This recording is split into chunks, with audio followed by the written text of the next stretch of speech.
Good evening, everybody, and welcome to the Thursday, March 11th meeting of the school committee. We're going to start off with, as we have in the past, we'll do public comment. If people have comments they want to make, they can make in the chat, and we'll make sure that they are answered.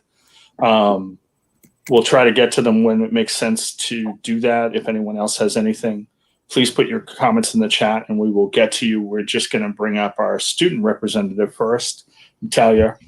And Natalia, I hope I did well last time. You did. I rewatched it. Okay, just wanted to make sure.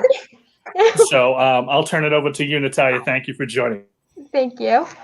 So for the Special Education Parent Advisory Council, on Friday, March 19th, to help celebrate World Down Syndrome Day, all students are encouraged to wear your silliest socks to school.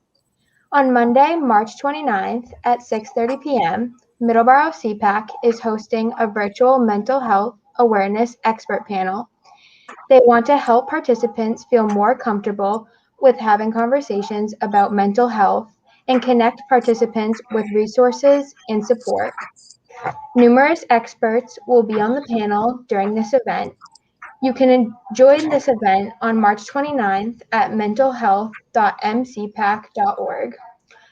On Friday, April 2nd, there will be a paint night of the Easter Bunny in honor of World Autism Awareness Day. Tickets are $10, and this price includes supplies. You can register at bunny.mcpac.org. Registration will close on March 24th, and pickup of supplies will be on March 30th. For HBB's update, HBB is very excited to bring all of their students back. That is consuming most of their time right now, and they are really looking forward to it. HBB is hosting their readathon, where kids get sponsors and win prizes for reading. Last year was their first year doing this fundraiser, and it was a huge success. Thankfully, this will help make up for the spaghetti supper and Harvest Big Blast that they were not able to host this past year. This event started on the 8th and will run up until the 19th.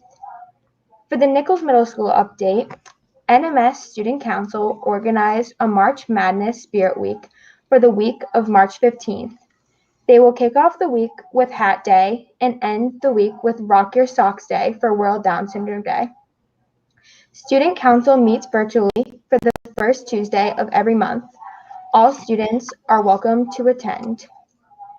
Intramurals will continue on Tuesday and Thursday until April 8th. Spring sports at Nichols Middle School will consist of softball and baseball, and tryouts will begin the week of March 15th.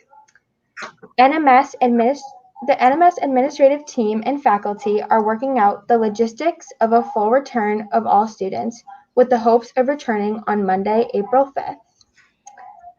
For the update for MHS, congratulations to all MHS students who have finished semester 1 with honors and high honor roll.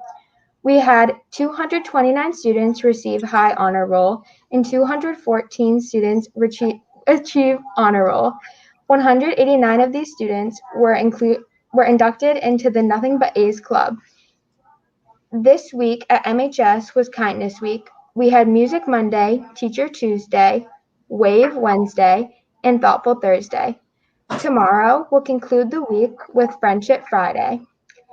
The Student Council focused on spreading positivity to all during this time.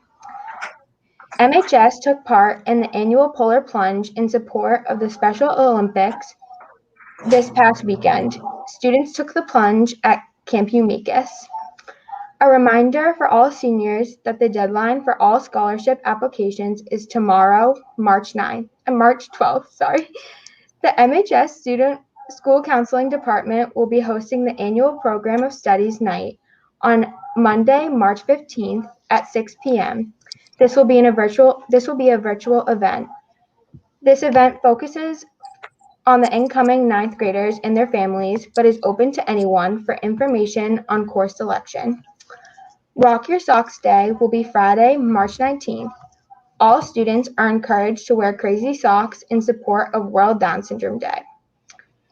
The first Senior Saturday will be held on Saturday, March 20th from 12 to 3 p.m.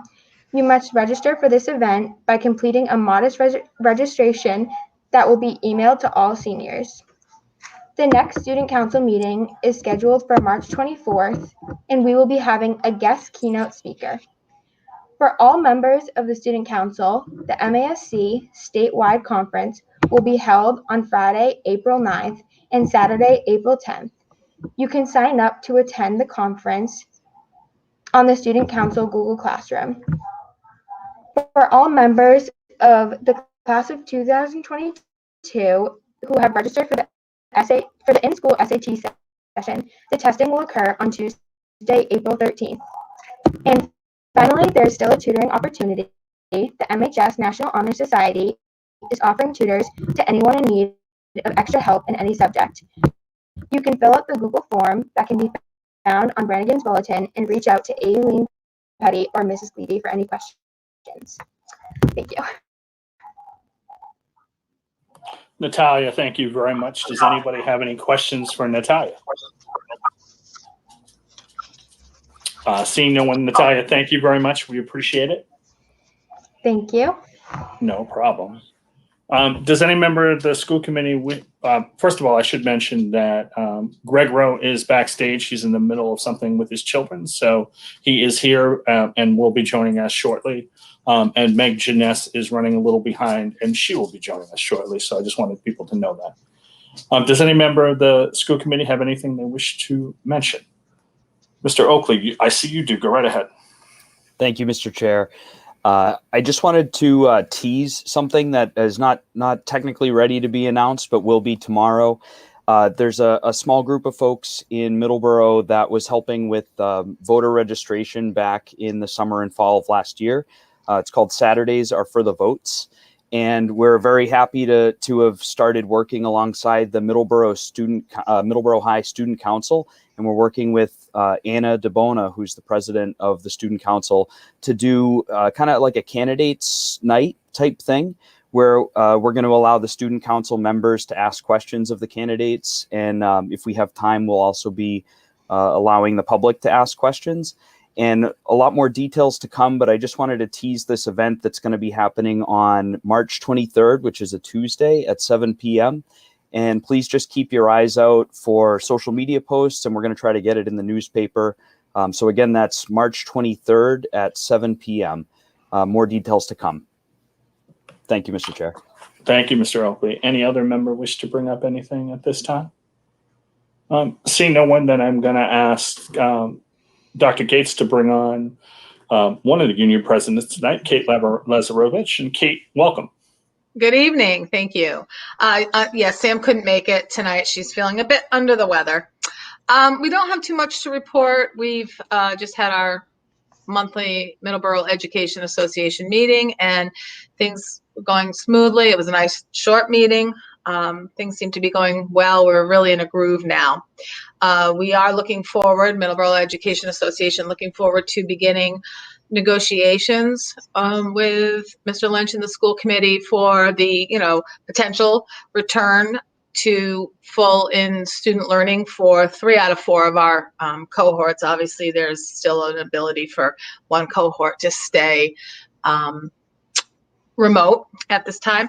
And of course, our focus will be on safety for all. That's about it. Thank you, Kate. Thank you very much. Does anyone have anything for Kate? And Kate, we thank you for joining us. Have a good evening. Thank you. And we hope Sam feels better. Thank you. So I just want to mention to the committee before I turn it over to the superintendent's report.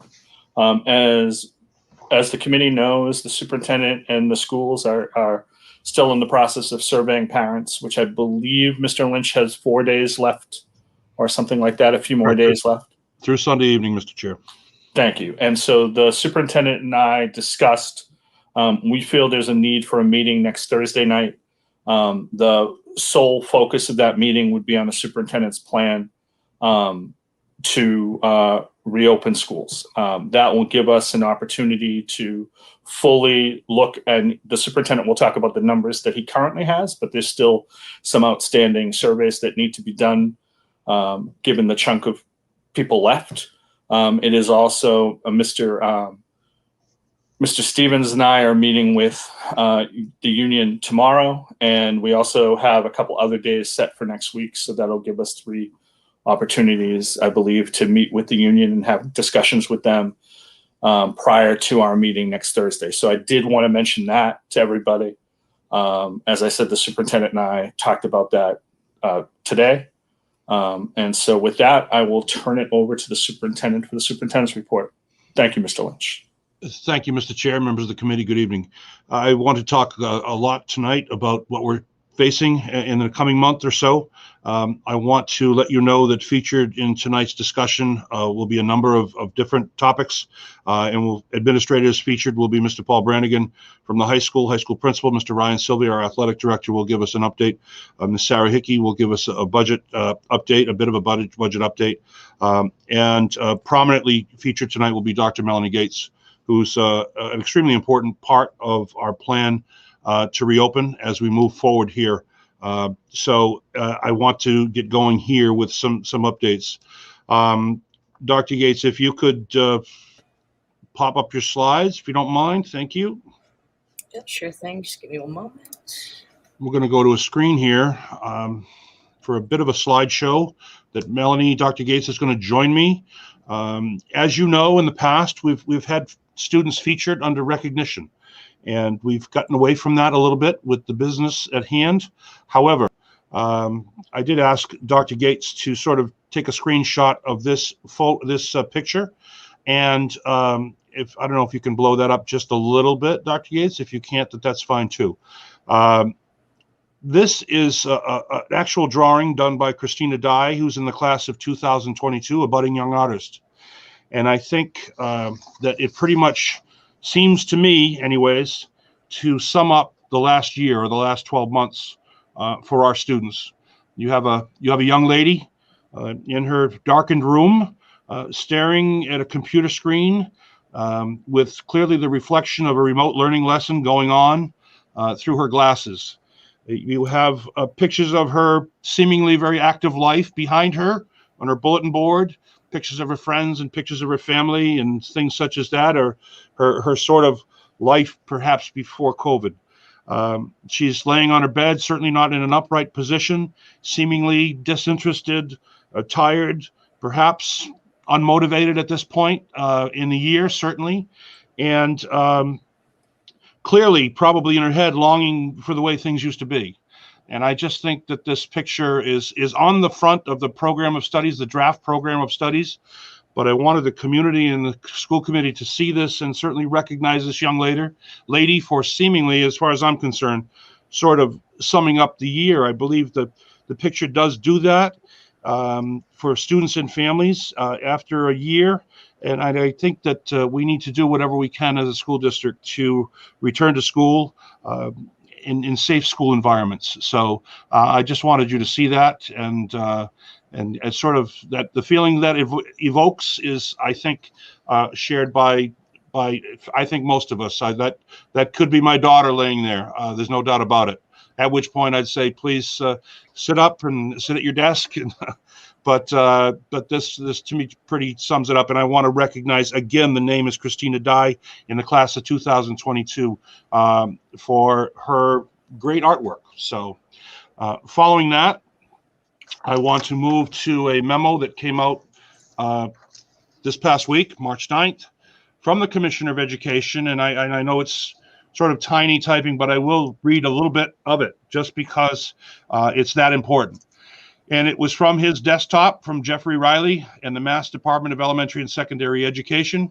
It is the guidance on in-person learning requirements.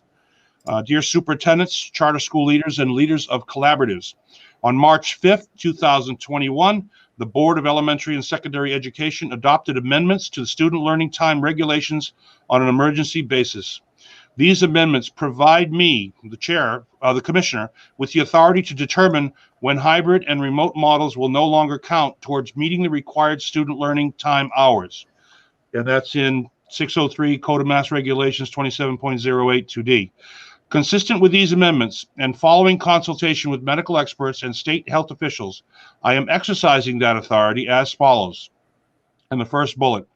Elementary school phase, grades K through 5 for elementary schools, hybrid and remote models will no longer count towards meeting the required student learning time hours as of Monday, April 5th, 2021. As a result, districts and schools are required to shift their learning model for elementary school grade levels to full-time in-person instruction 5 days per week, effective Monday, April 5th, 2021. The second bullet, middle school phase, grades 6 through 8. For middle schools, hybrid and remote learning models will no longer count towards meeting the required student learning time hours as of Wednesday, April 28, 2021. As a result, districts and schools will be required to shift their learning model for middle school grade levels to full-time in-person instruction 5 days per week, effective Wednesday, April 28, 2021. And the final bullet is high school phase, grades 9 to 12. We will announce the details and timing of the high school phase of the plan in April. Districts will be provided with at least 2 weeks in advance of the date for high school students to return full-time in-person instruction, but should start making plans right now, basically. Accompanying this message is a guidance document, and there's more guidance that was contained in that document, and it's all available on the DEAS website, certainly. I wanted to basically say that this is not as much guidance from the commissioner as a requirement, and we need to move forward with it as a district. It is our intent to try to move that middle school phase up closer to or on Monday, April 5th. So we would go through K through 8 on April 5th, and then the high school would be a to be determined later. There are complexities in the high school schedule. There are complexities in the high school situation with moving out of an old building and into a new building pretty much on the same timeline as outlined by the commissioner. They're aware of the situation in Middleborough and will be more aware of it if we have to file some type of a waiver. We have a situation where we have online remote classes that can't possibly be offered in school. This also lets people know and lets parents know that if they, for this year, for the remainder of this year, if they want to continue to utilize the remote online academy that we've set up, they can do so. So that even complicates even more for us anyways. An important piece of this is a survey that they basically encouraged or basically almost required for us to send out, and we're ahead of that. So looking ahead of that, we did begin the survey process, and I want to bring Dr. Gates in because she was key with this and putting this in place, working with the tech department and Sean Siciliano and the building principals. And I would like to bring her in to talk about the survey, where we are with the survey, what kind of data the survey will provide for us, and why we so need the data to move forward with the education plan that we plan to submit to the school committee for your consideration for next Thursday evening. Dr. Gates, welcome. Thank you. Thank you, Superintendent Lynch. Sorry, I'm trying to do my little finagling here. Thank you, Superintendent Lynch and school committee members and those watching us online. We have, in fact, launched our full in-person return survey for kindergarten through 8th grade. We did so last Friday, and it has been open since. The survey will be open until Sunday, March 14th. And this second bullet point is one I just wish to emphasize heavily, and that is all of our K through 8 families should really participate in this survey. We want to make sure that we understand what your wishes are for your child's education through the end of this school year. And the choices are that you can come full in person 5 days a week, which we so hope. We miss seeing our kids each and every day. We will maintain our online learning academy. And there is also the choice to pursue homeschool if that is something that interests you. But we do wish to have a 100% response rate on this survey. You all have been great so far with submitting data, and we will get to that momentarily. But for those of you who have yet to submit, if you have more than one child in kindergarten through 8th grade, please submit one form per student with this survey. The survey has been sent out through multiple vehicles this evening. I believe around 4:30, we had another push with a text message as well as an app push. If you have not downloaded, you can go to Google Play Store or the Apple Store to download the Middleborough Public Schools app. which can allow you to receive notifications for the district for specific schools and just quick access to information through your smartphones. And it's just a great tool to stay connected with us. But you can also find the survey on our homepage, which is middleborough.k12.ma.us. And you'll also find it on social media, on our district Facebook, as well as our school Facebook pages. So the survey is certainly available to you all. If you happen to run into some need with technical assistance, please feel free to reach out to me. My email is there, which is melanie.gates@middleborough.k12.ma.us. When you do complete the survey, you are asked to submit an email address, and that will allow you to get a response receipt for the survey that you have submitted. So you'll know exactly what data you have put forth in the survey. If for some reason you made a mistake with your entry, just please reach out to me. I'll be more than happy to adjust it for you. But I can't emphasize enough the importance of this data. This data is going to drive our decision making to ensure that we are provisioning appropriately within our physical schools, as well as in our online learning academy, so that we can continue to provide robust teaching and learning for all. So if you could please, between now and Sunday, March 14th, please respond to the survey if you haven't done so already.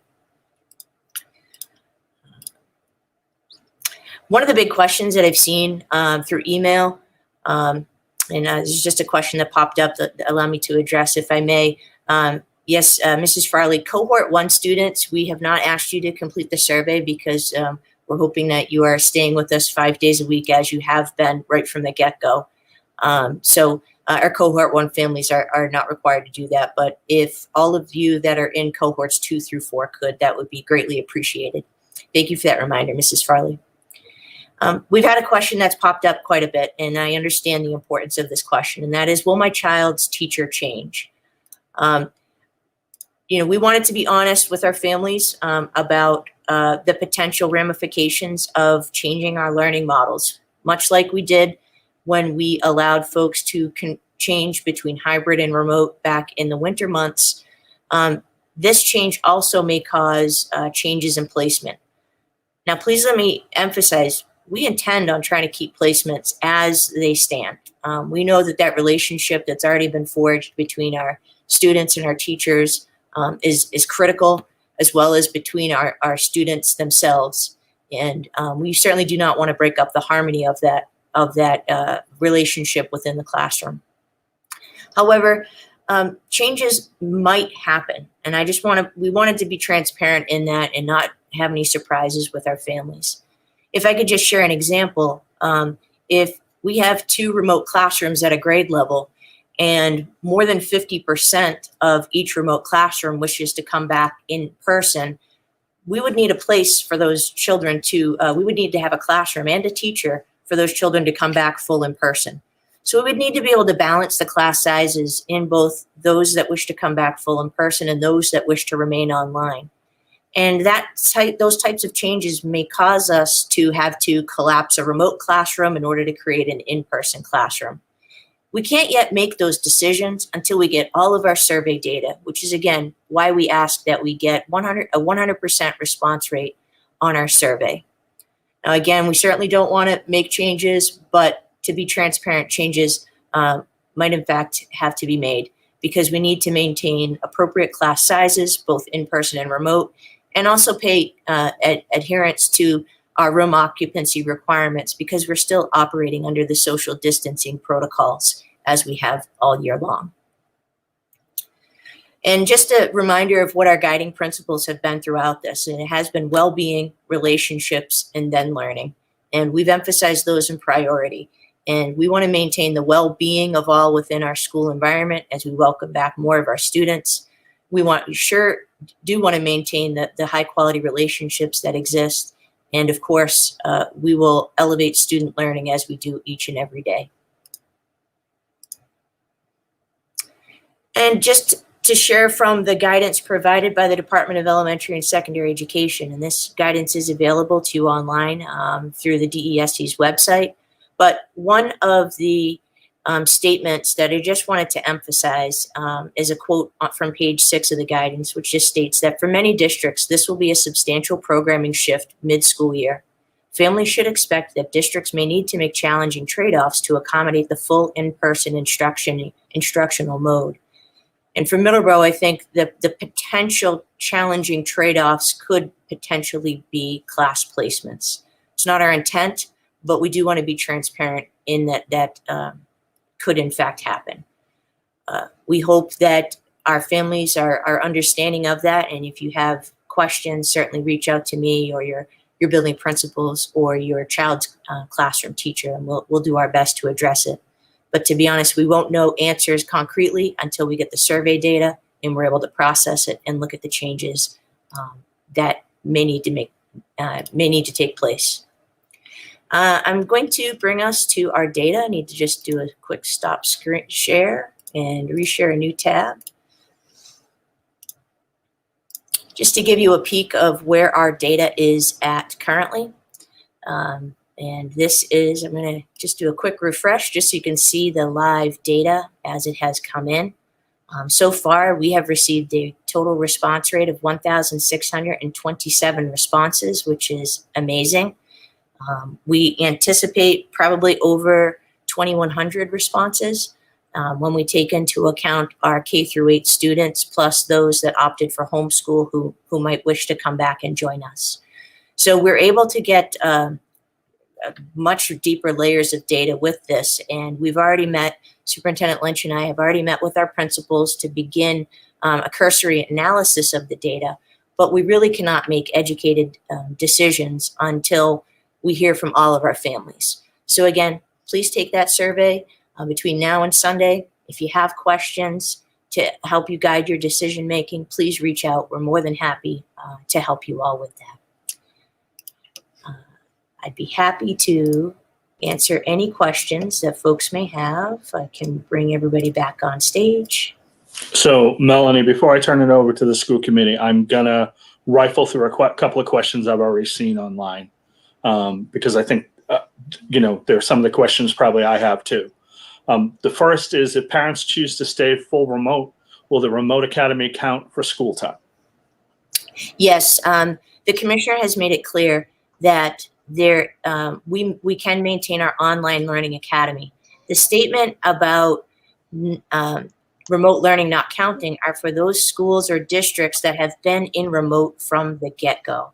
So we can maintain that online learning academy. We know that our families need that as a measure of safety for themselves, and we will keep that, and we're able to keep that through the end of the school year. So I think most of the questions were answered. Somebody had asked about changing teachers, and you obviously went over that. The next question: if we initially chose to stay remote, but the teacher / classroom changes due to the situation, can we change our decision? Gonna defer to Brian. As I understand that question, if we initially choose to stay remote, but then the teacher classroom change, in other words, if the teacher, we have to collapse a remote classroom and bring that remote teacher back into school, then you could probably, depending on the room in the class, you could probably change back. These are going to be based on determinations. These are going to be done, basically we have 2 classes in every grade level that are out, especially at the elementary level. And for example, if we have 2 class sizes of 18, and there were 18 students that chose to come back into school, we would probably collapse one of those classes and bring it into school and make that decision accordingly. So that basically would be, I guess the quick answer to that was if you choose to stay fully remote, if we have to change teachers, we'll try not to change teachers, as Dr. Gates said. But if we have to collapse a remote class, then that teacher would be coming back in and covering in school. Those are the numbers we're getting at right now, and that's why this survey is so important. I think that's exactly the way it was worded to me too, Brian.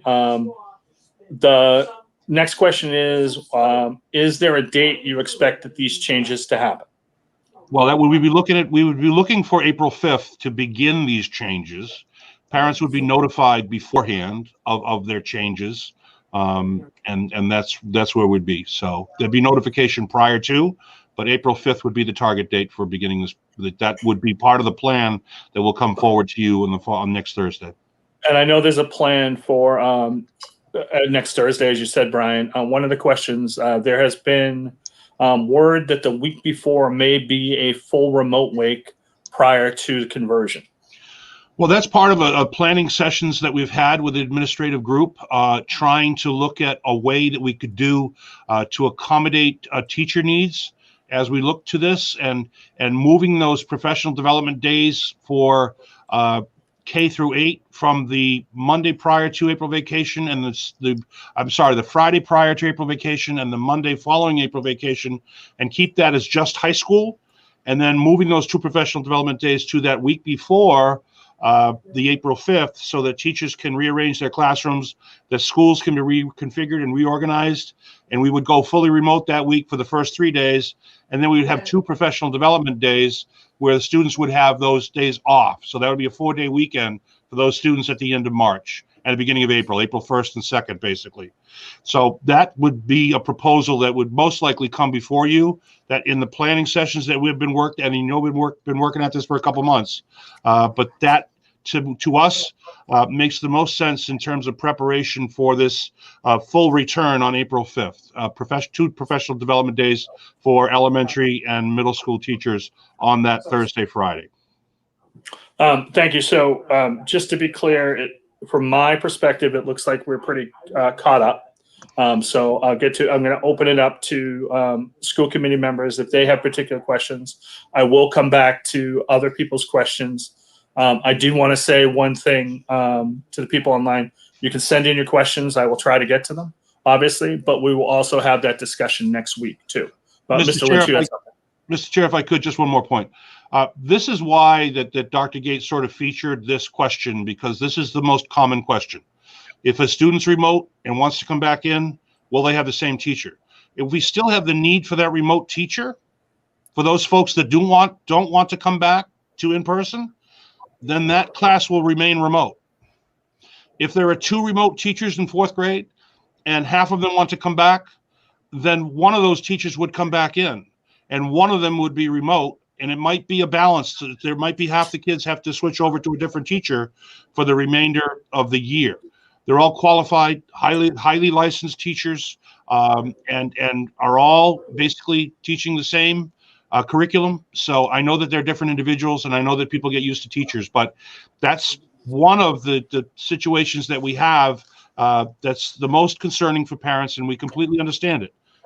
But it is unfortunately, part and parcel of bringing them back in is potentially some changes that may occur. Ideally, if those students wanted to remain remote and every student wanted to remain remote, then we'd keep those 2 classes remote. But there may be changes that are necessitated by the fact that if parents want their kids to go back fully in person, changes may need to be made. But people will know it beforehand, and we'll go from there. Brian, if there's changes to a particular classroom, for example, a child's teacher is changing, will you inform those parents that their teacher is changing? Yeah, we'll let them know ahead of time. Okay. Yep. And do you have an idea when that might, like how far out that might happen? Well, we're hopefully for that sort of, we have next week to analyze the data, to figure out exactly where we're at, and then notify parents. And then that following week, we'd have some basically 2 weeks prior to the April 5th, so that parents could get used to it. Perhaps meet the new teacher through email communications or a Google Meet or something like that. So that would be our plan. And we want to have a panel with principals to discuss items with parents also down the road. So okay. So like I said, part of our plan also. Sorry, Mr. Chair. No problem. I'm going to turn it over to school committee members who have questions first, and then I will get back to anyone else who has questions. Any school committee member have a question at this time? Mr. Oakley. Thank you, Mr. Chair. Obviously, this is just a speculative question, but if when we get all the survey results back, it turns out that, let's just say, every single middle school kid wants to come back in person, or their parents have elected that, how do we get around the whole lunch issue with something like that?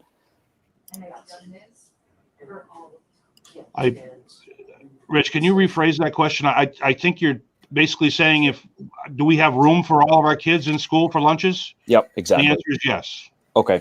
We've basically taken over our gyms to become cafeterias. The Nichols Middle School gym will be a cafeteria. The Birkeland gym will be a cafeteria. And that's how we're going to be able to accommodate. It's unfortunately is to keep, when the kids' masks come off, we need to have 6 feet distance between seat edge and seat edge. So to accomplish that, we need much bigger spaces to be able to do it. So, but we have basically been able to say that we can have them all in and be able to feed them and keep them socially distanced when they take off their masks. So that is our current plan based on all of the work we've done with Jim Hutchinson facilities through the principals. We feel strongly we're able to do it. If our schools were smaller, if we didn't have gymnasiums, then we'd be a school district that would be looking to the mercy of Department of Elementary and Secondary Ed for some type of a waiver. But where we can, we will. And if we were a school district that could do it and said, geez, we just can't do it, unfortunately, they have a team of people coming out from the Department of Elementary and Secondary Ed to double check school districts that are claiming that they can't do it. And that's the position, the strong position of the Department of Elementary and Secondary Ed, that the Massachusetts is reopening our schools and we're returning to school. And we don't have any reason right now not to do that, especially K-8 at this point. So I just want to say to a couple of people, first of all, I would caution about asking questions about what if, because next week we're going to know what the numbers are and where they go. The second thing, I would just remind everybody what Brian just said, because somebody did post it in the question. The children remain 3 feet apart in the class day on, and they have to remain 6 feet apart when their masks are off and eating lunch. If we can't adhere to that, we can't hold school that way. So the plan has to include that, obviously, and the superintendent will include that. So I just want to say that. But Meg, I had your hand up to make sure your question is answered, Meg. Thank you, Mr. Chair. I was wondering affected transportation. I know we got new guidelines with that, but does any kids coming in more than we planned, does that affect transportation at all? No, we should be able to accommodate transportation. All those transportation guidelines were changed because they did studies on the windows being open and the fact that the air exchange in those buses is well enough for us to transport kids. We're out of red in Middleborough now, and so we're a yellow. So that we're not even required to keep. Within a red zone, we could have 2 kids, middle school and high school kids, on each bench. Most middle school kids aren't going 3 a bench. Most middle school kids are going 2 a bench, if that. And we do have the room to accommodate them. Okay. Brian, related to that question, somebody had asked, can they, if, for example, can a person change whether or not they use the bus based on what they're going to do differently heading forward? Well, they would have to be in the same bus all 5 days. But if there's a spot on that there's a spot for that student on that bus morning and afternoon. I saw that question. So there's a spot on that bus morning and afternoon for those students. So, but they can't take, bus 2 Monday, Tuesday, and then bus 3 Wednesday, Thursday, and then bus 4 Friday.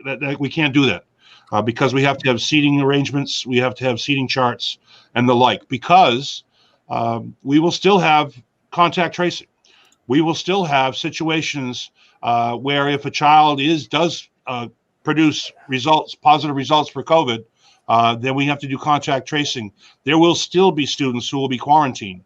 There may still be, unfortunately, faculty that might need to be quarantined. Anyone that becomes a close contact will need to be quarantined. Obviously, this will be an issue with parents and families, and this will be an issue with substitute teacher coverage and all.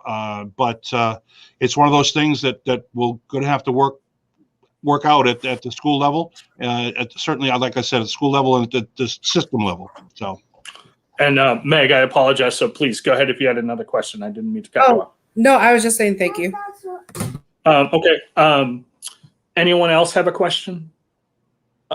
Okay, Brian, I do want to bring up one question. The children who are currently going to school 5 days a week, if you have a week remote prior to everybody else moving in, will those children go remote or will they stay in school? Rephrase that, Rich, if you don't mind. So the current children that are going 5 days a week and are in school 5 days a week currently? That's cohort 1. So if cohort 1, the potential week before where people are going remote, will cohort 1 also go remote or will they stay in school? I believe they'll be in school. That's one of those things that we have to work out for the plan. Thank you. And that will be discussed next week. We've actually had a meeting with one of our SPED coordinators and our PPS director, and we're going to try to work out the details of that. That would also include preschool. Okay. And Brian, when kids are in mask break, they need 6 feet apart, correct? Yes, they do. Whenever the masks come off, they need to be 6 feet apart. Okay. We can certainly address some other questions there. I see a question, isn't April 2nd Good Friday? On our school calendar, our first school calendar, April 2nd, the school committee voted to set the calendar and go to school on Good Friday. That is a school day. In the past, that has not been a school day, but this year it was planned as a school day. So that students, but that Good Friday day would not be a school day if this plan went through, because we would have those 2 professional development days for teachers, and the days would be off for students. So the students would in effect have Good Friday off. And just so everyone knows, if there was a change to the calendar, we would bring up the changes at next meeting because it would be part of the plan too. So we will discuss those at our next meeting. I would also ask anybody, if you think of a question, you're more than welcome to email it into the superintendent's office over the week or to the school committee, and we'll make sure it's answered at the next meeting. Brian, go right ahead. Sorry. Another question about, so now going to school the Friday before April vacation and the Monday after. K through 8 would go to school on the Friday before and the Monday after. Those would actually be 2 more opportunities for kids to have in-school days prior to the end of the year, prior to MCAS, prior to anything else. So that actually increases our number of days by moving those 2 professional development days for K through 8 to that Thursday and Friday prior. It would provide us with 2 more days for a number of students, obviously, who would be in school. And again, that change has to occur next week when we discuss the plan. Correct. Any other questions from the school committee before we move off this topic for the time being and move to, and again, this will be the sole meeting next Thursday. Melanie, I saw your hand up. Did you have anything you wanted to add, please? Yes, thank you, Mr. Young. I just saw a question come in from Ms. Chardoff about if students needed to quarantine and having the remote learning option. It would be our intent to continue to maintain that as we've had for our kids that are in person, to continue their educational experience. So that certainly would be our intent. And the preliminary numbers that are coming in are showing us that we would still have the ability to have remote options consistently throughout. So it should certainly be something that is feasible. So to just put that out there for folks. Okay. And there was another quick question from a Megan PK about my child's classes in the HBB cafeteria. Will his class move into an actual classroom so the cafeteria is available for lunches? The answer is yes. So that's part of why we need that proposal that's going to come before the school committee next week, why we need those 3 days remote so that we can reconfigure our schools, because this requires a good deal of work. That teacher has a complete setup, or teachers have complete setups in the cafeteria and the gym, and those need to be moved into classrooms. Those teachers need to move into classrooms. The furniture needs to be moved. So a good deal of work that's going to be required to reconfigure our schools for that April 5th target date. And again, I recognize that there are going to be questions. So if you can send the questions beforehand, we will try to put them all together and go answer those questions when the superintendent makes his presentation next Thursday night. I would also say, before we close out this topic, Department of Ed, sent out guidance that said, that school committees did not need to approve these plans. I will tell you, I fundamentally disagree with that, as does Mass Association of School Committees. We approved the original plan starting school. I feel that we have to approve any change to that plan. I recognize that the commissioner can make determinations and has the right to, but we're the elected officials in Middleborough to make the determination of how school adheres to those rules and regulations for the safety of our children and our staff. And so I appreciate that the superintendent is continuing with that piece and having the school committee involved. And I just wanted to raise that because I know it's out there, but there's a lot of people who don't believe that's actually the case. And Mr. Chair, if I might add, the Middleborough Please. Public Schools administrative team strongly supports your position on that. Thank you very much. Anything else before we wrap up this? We know this will be the focus of, there will be absolutely nothing else on the agenda for next Thursday night, except for the plan to move forward and anything that we need to do and change, like calendar, to make it happen. So I just want to bring that up. So thank you, everybody. And we're going to move on. And Superintendent, I'll turn it back to you for your report. Thank you, Mr. Chair. And again, members of the committee, we're going to move on here to an annual event we have here. It's the review of the draft of the Middleborough High School Program of Studies for next year, which hopefully will feature a full reopening of the brand spanking new Middleborough High School. And we invite Mr. Paul Brannigan onto the stage. Welcome, Mr. Paul Brannigan. Thank you very much for coming tonight. Good evening. And could you please describe your Middleborough High School Program of Studies? Thank you. Great. Good evening, everyone, and thanks for letting me join you tonight to just share what I hope to be a very different school year ahead. And this yearly event is important because with your permission that we'll be able to move forward with our program of studies for the upcoming school year, as well as making sure the fact that we can begin the scheduling process for the upcoming year as well for grades 8, 9, 10, and 11.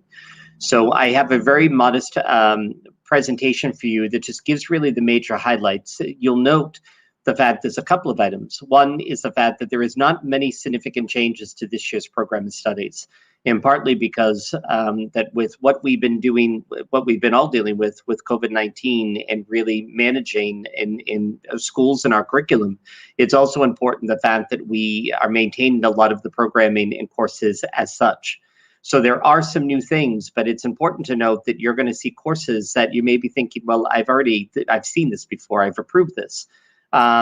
So one of the things that would be important to note is I have it back forward to you again. We've already approved these courses, but we never had a chance to run them because they were courses that were scheduled in the new high school that was supposed to be opening at the time in January when we were before you over a year ago with the program of studies for this year. So if I have just a really modest presentation I'd like to share. And first and foremost, just a thank you to the members of, to our department leaders, and to Mrs. Sharon Singler, who helped put together a lot of our work with our the design of the program of studies as well as to our school counselors and to the visual arts department. If you have an opportunity to take a peek at our program of studies, we have always found intention to make sure that our student artwork is woven through the document as well. So just a thank you to all of those people who became a part of it. I also just want to share with you all the artists who are a part of it, who their artwork is in the document as well. So to thank you to all of our juniors and seniors and our sophomore who were so kind to make sure that their artwork could be included in our program of studies for this upcoming school year. So I think it's important for our school community, but is also as well for the school committee, is that all of our decisions when we're designing this document and really doing the assessment of our programming, it always goes back to really our accreditation statement, looking at the district mission, looking at our own core values, beliefs, and learning expectations, which is important to note that the current documents that we've been working from will all begin to start to change over the next couple of years as we begin to prepare for 2024, which is our next accreditation visit, but also with the vision of the graduate work that we've been working on. But in the current form, we're utilizing and working from all of our decision making through our core values, beliefs, and learning expectations. You'll also note the fact that our learning expectations are woven through all of our courses. So when you're looking at course descriptions, the fact that in our scope and sequence of our work, it's all there. The MHS, our essential question is really an important one because this is something that guides our work. And I think it's important just for the school committee and our families that are watching this evening to just see really what guides our work and we're making these important decisions. How can Middleborough High School provide instructional resources and personalized instruction that will allow all of our students to acquire, hone, demonstrate, and transfer the skills they need in order to be college and career ready. And so when you look at our program of studies, we really believe it speaks to that as well. The district improvement plan has to be incorporated in as well in terms of our ensuring a culture of achievement and innovation, a culture of excellence, and a culture of well-being as well. So thank you for that work at a district level as well. You just see all of our school-wide learning expectations. I think it's so important that you see this each and every year because these are our current learning expectations that are woven through all of our courses at the high school. So when you're looking at the courses we would be offering for the upcoming school year, this is an essential part of really this work when we're looking at the skills that we want our students to be able to do and how it transfers itself no matter what content area that you're in. So I just wanted to make sure you saw those learning expectations as well. Some highlights, our community service requirement, which has become really, I think, an important element of our school community. We'll continue with the class of 2025 with our incoming 9th graders. So now we have that all 4 years of all 4 years at the high school will have the 24 hours of validated service during their 4 years at the high school. And so it's an important element as we're beginning the journey. And we'll be working with all of our new families coming into the high school of exactly how do we do that. We have a really comprehensive system of how we track hours and students have the ability to input hours and it really works quite well. So it's excited to make sure we keep that going. Also, just some elements in this program of studies, which I never thought in my lifetime we'd be putting this into a program of studies, but I think with all of that we have gone through in the last year, it's important to note of really our COVID-19 response. And on page 5 of the document, it really speaks to really just, it is our intention that everything in this program of studies, if the enrollments are there, will be running. But we also realize the fact that as I remember sitting in meetings all throughout the spring of last year, thinking well, we're back to normal in the fall, and boy, we weren't. And so I think it was important in this document to just put some statement in there, just really about that we may need to make changes as they're presented. If we are compromised in the fall, potentially, if we are, or if by looking at our review of really what we came out of this year with for our students, is there things we need to modify in our offerings to make sure that our students are getting everything that they need? So I just want to make sure for the members of the school committee that you note that that statement is on page 5 of the document. As always, just maintaining our 136 credits to graduate. As well as really looking at the college entrance exams that will continue, or expectations, excuse me, of really looking at the continuation for the upcoming school year. We have a math requirement in senior year, and the Board of Higher Ed has made clear that that had to be done. And we've been using that for many years, and most of our seniors do take that 4th year of math. And so it's an important element that we continue. I also created a statement because we know that at the high school level that everything is high stakes in terms of their ELA test, their mathematics, and their biology. And so it was important for us, knowing the fact that as the sands seem to be shifting in regards of really what is happening with MCAS and what will the responses be for the grades of class of 2022, class of 2023, and as well as the class of 2024. Right now, we will be doing everything that the Department of Elementary and Secondary Education has set for us. But I want to make sure there was a statement in there on page 14, just the fact that the normal requirements that we've always have had for meeting the competencies for a high school diploma, they may modify itself based upon guidance from DESC. So I just wanted to make sure that statement was in there as well, if in the event there is something that comes forward that has to shift our kind of processing and our planning at that front as well. And I already explained to you about some of the courses you may see. It is intention, the fact that all of the courses that we were not able to run this school year, because we were not able to be in the new high school for the full year and the full semester, that we have full intention of being able to run these courses. For example, our music technology program, our clay class in the visual arts. So some of those courses you're going to see this evening, but note you had already approved them, but I thought it was important to bring them back again simply because we were not able to run them at all this year. As I may take you through just the major content areas, it's just important to note that in English, you have no major changes that are happening in English. Just really, we did a lot of updating of descriptions and modifications, especially in scope and sequence. That is a term you're going to hear more and more coming from this building of really looking at our scope and sequence. And what does that mean? It's really looking at really our curriculum and looking at really how we engage those documents from the beginning to the end. And when we're constantly looking at really what students we need to make sure they're getting or get caught up with, that's where you see those terminologies of scope and sequence. And you're going to see that throughout this document tonight. As we move on to mathematics, again, it's the same exact thing in math of really looking at the shifting sands of that department and really making sure that our students are getting what they need, and really addressing the potential learning gaps, especially in math. Because that is such a complexity of really how their curriculum works and how the content builds off of each other, going from an algebra program to geometry and beyond. What we decided as a school is that our 9th grade program of Algebra 1, which had to be forced to a 5-credit program this year because of our complexity of our scheduling, is going back to a 7.5 credit program, which it always has been. What is different going to be is that our geometry program in grades 9 and in grade 10, and the reason why I say that is that because where students are taking, students that are in algebra in the 8th grade would automatically begin their math program at the high school in geometry.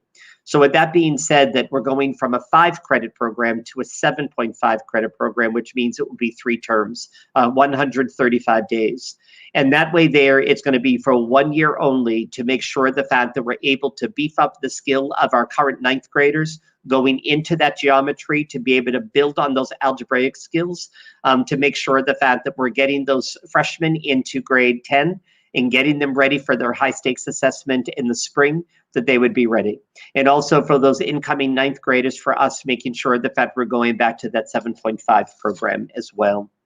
Moving into history, that we are finally in the adoption phase of the newly adopted curriculum frameworks for the history and social science department. So you're going to notice in the program of studies, there was a lot of word changes and timelines and chronology that had to change to align with the expectations of the new framework. And that has happened in our World History program and our U.S. History 1 and 2 program. As well as you'll note the fact that as our ability to constantly be assessing our advanced placement program, the the AP European History program will now be offered at grades 10, 11, and 12. It will be new for 10th graders next year. For those students who have finished the World History experience this year and they really like that area of history, they would be able to move into an AP European History program as well if they so chose. Moving into science, technology, and pre-engineering. One of the things that we're doing is that we made a decision of deleting and no longer offering CAD, computer-aided design 1 and 2. And here's the reason why. What we're finding is that with our Project Lead the Way program that is in place, especially in our engineering pathway, as well as in the computer science pathway, we're finding the fact that there's a lot of overlap. And so we're looking at the numbers of students who would be taking the Project Lead the Way program in particular, and that's where we're going to be embedding those skills. So that's why you see that course no longer being offered. And you notice the fact that the continual alignment of where applicable of the core science classes and their alignment with mathematics, such as Algebra 2 and chemistry and so on, making sure that those content areas are aligned in some way to make sure they're speaking to each other in terms of a curriculum area as well. And also you'll note, which is something that we're making sure that we have in our documents for this year, is that the Advanced Placement Computer Science Principles program will be accepted as a 12th grade mathematics course, which is important as we're looking at really those transcripts going off to universities as well. The Project Lead the Way program, we're excited. You see in white there that the courses that we have been offering in the past 3 years, we're going into our 4th year of this program, meaning the fact that our rising seniors will have been able to go through the entire pathway. And the courses in blue, the biomedical innovations, as well as the engineering design and development, are the capstone courses in the biomedical science pathway, as well as the engineering program. It's important to note for our ninth grade families our eighth grade families that are watching this evening, is that the principles of biomedical science and the introduction to engineering design will be offered to the ninth grade to begin their pathway as well. And also we have continuation of our Project Lead the Way, our computer science program as well. And we'll be continuing to run the Computer Science Essentials, the AP Computer Science program, as well as the very popular Cybersecurity program as well.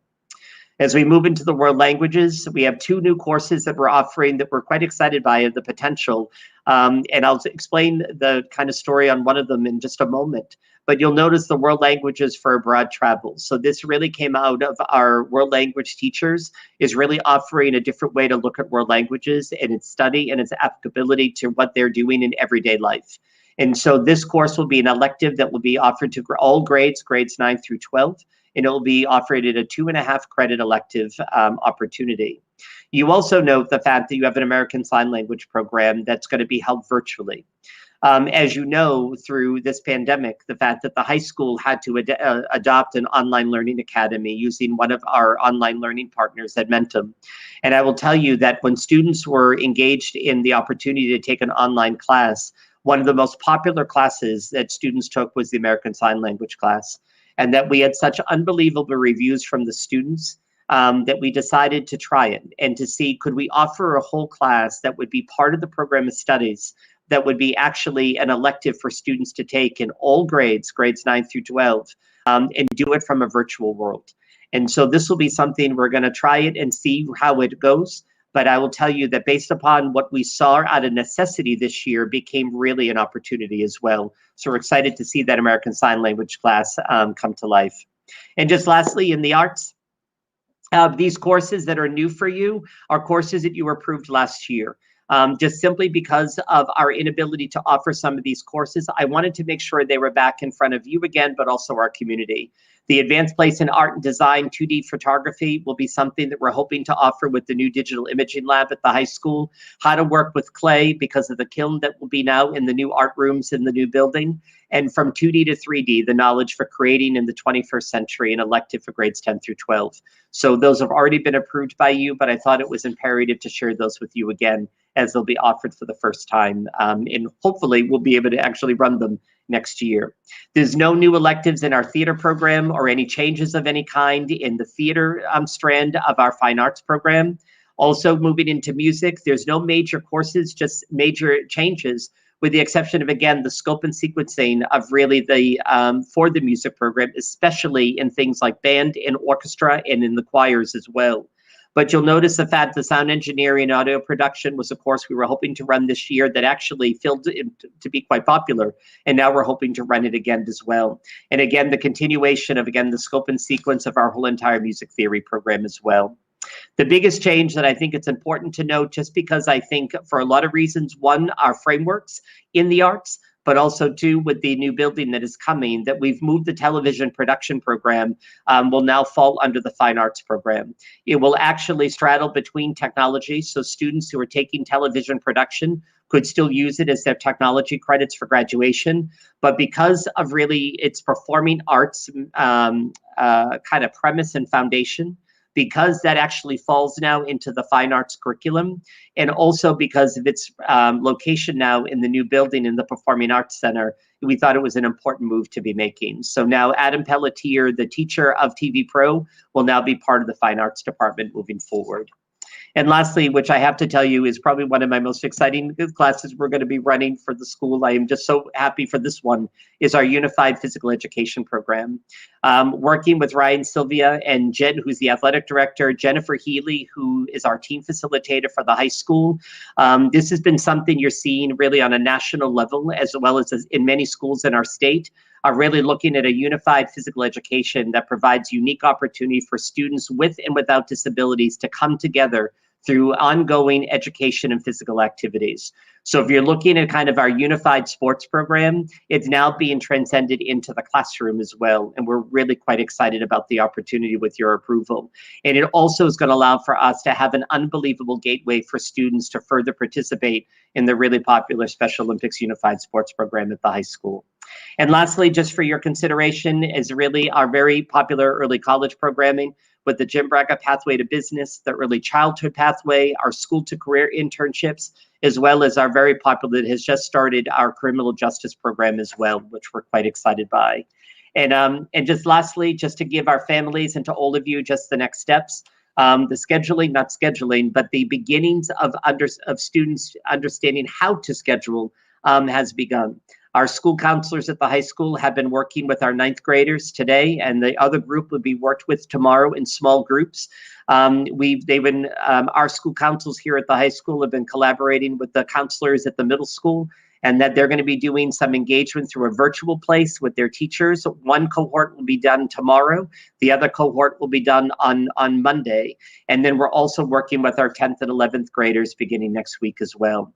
And we're also running our annual program of studies night for our entire school community. This is really geared towards our 8th grade families as they're coming up to the high school to get a depth of understanding of what that ninth grade looks like, and is also how to schedule it as well. So there's some information that is going out on all of those fronts.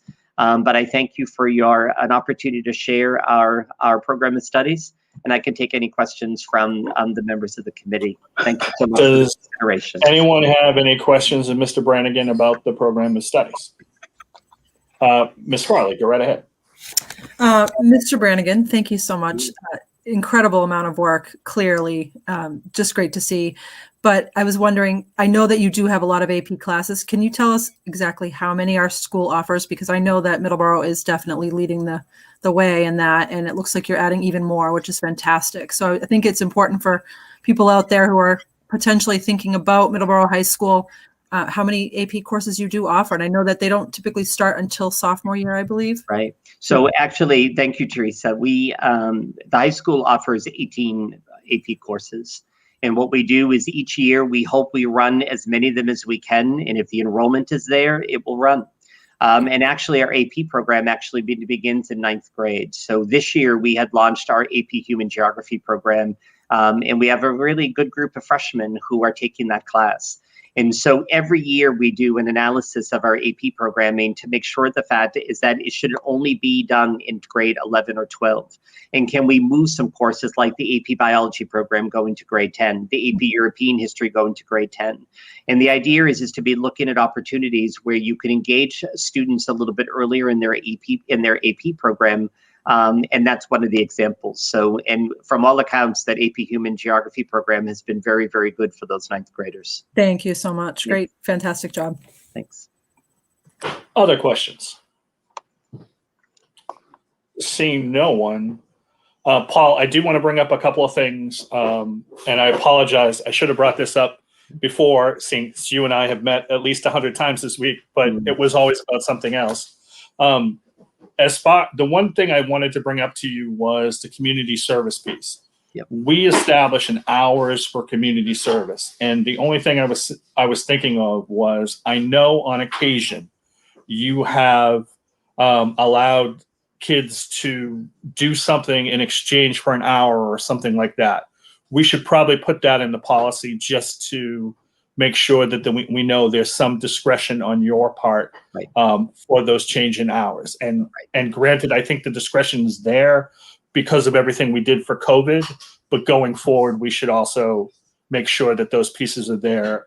For example, I think you did something with seniors, sending cards to seniors. If people participated in that, they got a certain amount of time. So I just want to be able to not be a problem with hours, if you will. Right. So I just wanted to bring that up. Yeah, no, I appreciate that question. And it's important to note that Susan McGurk, who is one of our Spanish teachers, is actually the community service coordinator for the high school. And really a thank you to all of you for allowing that for Mrs. McGurk to be able to do that work.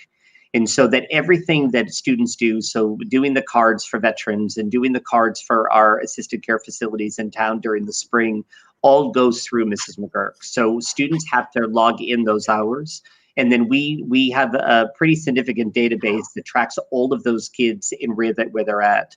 So even though the fact that we're saying you'll get 3 hours for doing the 10 cards or whatever, what's important to note is all of that is coming from the community service coordinator. So her management of that is she knows that when those students are doing it, that they're getting those 3 hours. But we can certainly make a caveat in there, Mr. Young, in regards to just understanding for the students to understand of really how they can attain those hours as well. Right, and the other piece for me is obviously there are other things that could come up in the future, Paul, that in my mind, you would need the option just to, it not be a straight hour thing. It can be absolutely something that you deem as over and above, obviously.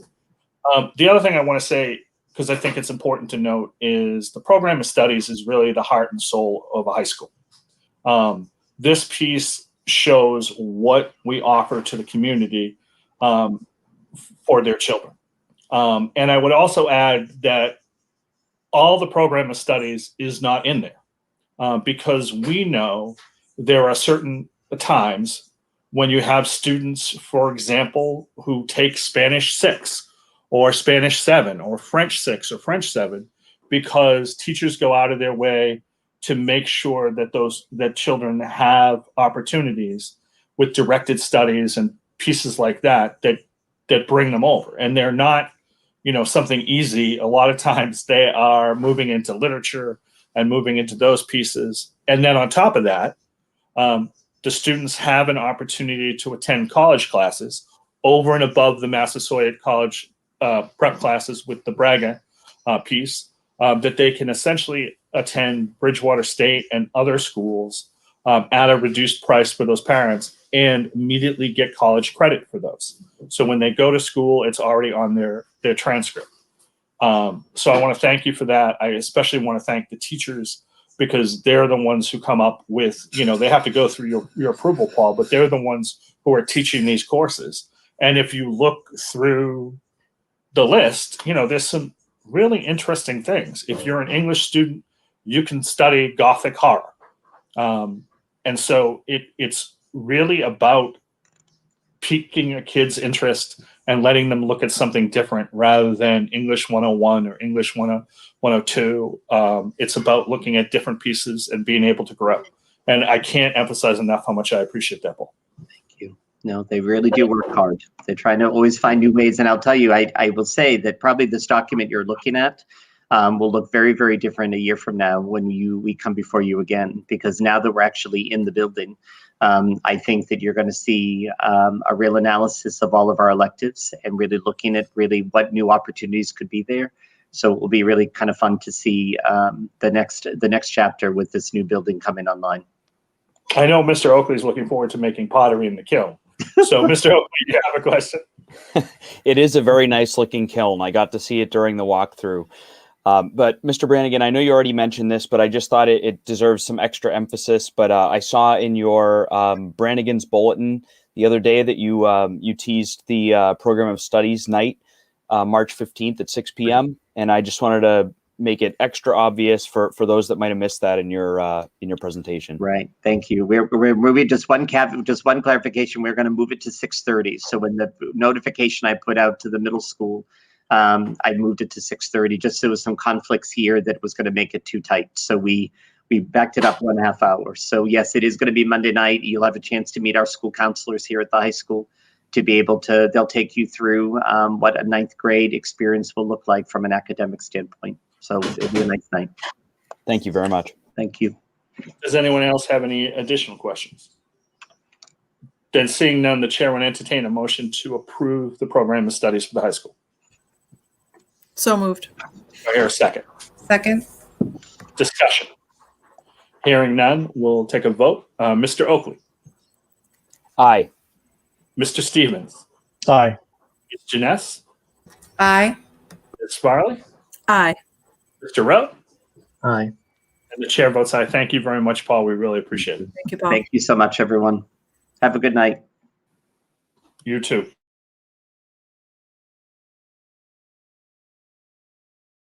And he's the leader of the pack, but he's got a lot of folks that do a lot of work with him on this project. So kudos to them also. And I know he gave them credit too. As you know, Dr. Gates wears many hats. One of them as administrator in the Middleborough Public Schools is to represent us on a group called Dollars for Scholars. And really, she does it on a voluntary basis, but it is a program that offers a great deal of a great number of scholarships for our graduating seniors and graduates.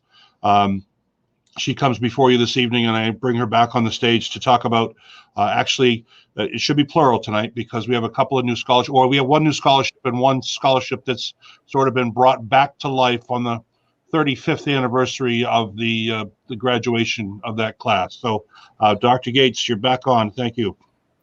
Thank you, Superintendent Lynch. Yes, I'm happy to come before you as a representative of Middleborough Dollars for Scholars. We're a proud chapter here of Scholarship America. Here in Middleborough, we've been an active chapter since 1964.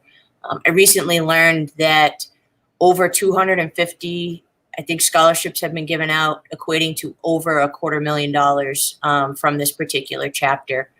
And we're just happy to be able to provide more financial support to our kids so they can actualize their post-secondary dreams. I do have some slides, so just bear with me, please. So thank you for the opportunity to share about Middleborough Dollars for Scholars. We're really excited to offer or seek your approval for a new scholarship. So please allow me to go through, but by first just starting to acknowledge the 15 scholarships that we currently offer. These are the active scholarships that kids are applying to for this year. The bulk of our scholarships do go towards Middleborough High School students, but we do have one that is also eligible for Middleborough residents that attend Bristol Plymouth with the Matthew Kenny Memorial Scholarship. And we also have the Elizabeth T. Reynolds Scholarship, which is for alumni pursuing more or less STEM-based or science degrees. So with our current 15 scholarship offering, we award more than $13,000. Tonight, I am seeking your support for a new scholarship called the Finn Frost Family Scholarship. This opportunity was brought forth to me by Marianne Frost, formerly known as Marianne Finn. She is a graduate of Middleborough High School, and she reached out first to Mr. Brannigan, and then Paul connected her with me. And I was able to hear her story about how the scholarships that she was provided when she graduated from Middleborough High School were what allowed her to achieve her college education.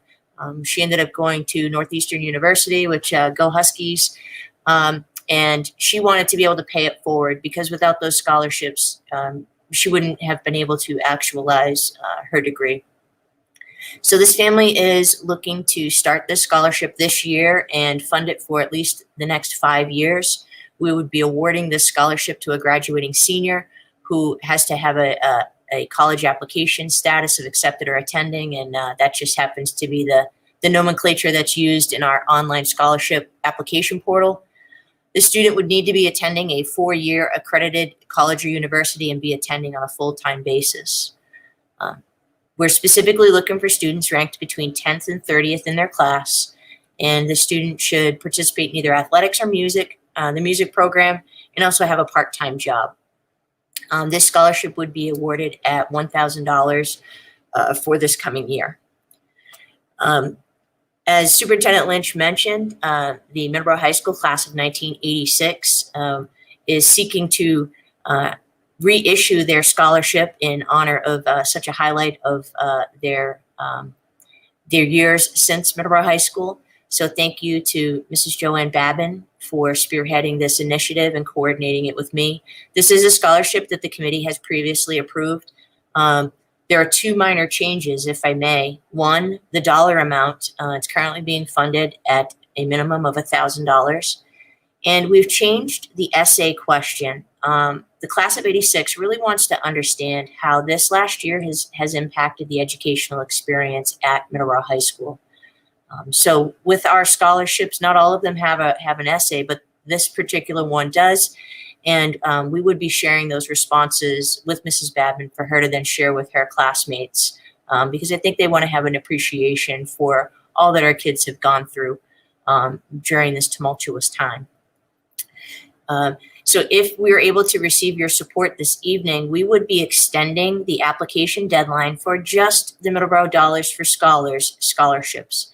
This would be not only for the new scholarships, hopefully being approved this evening, but also the previous 15 scholarships that were mentioned.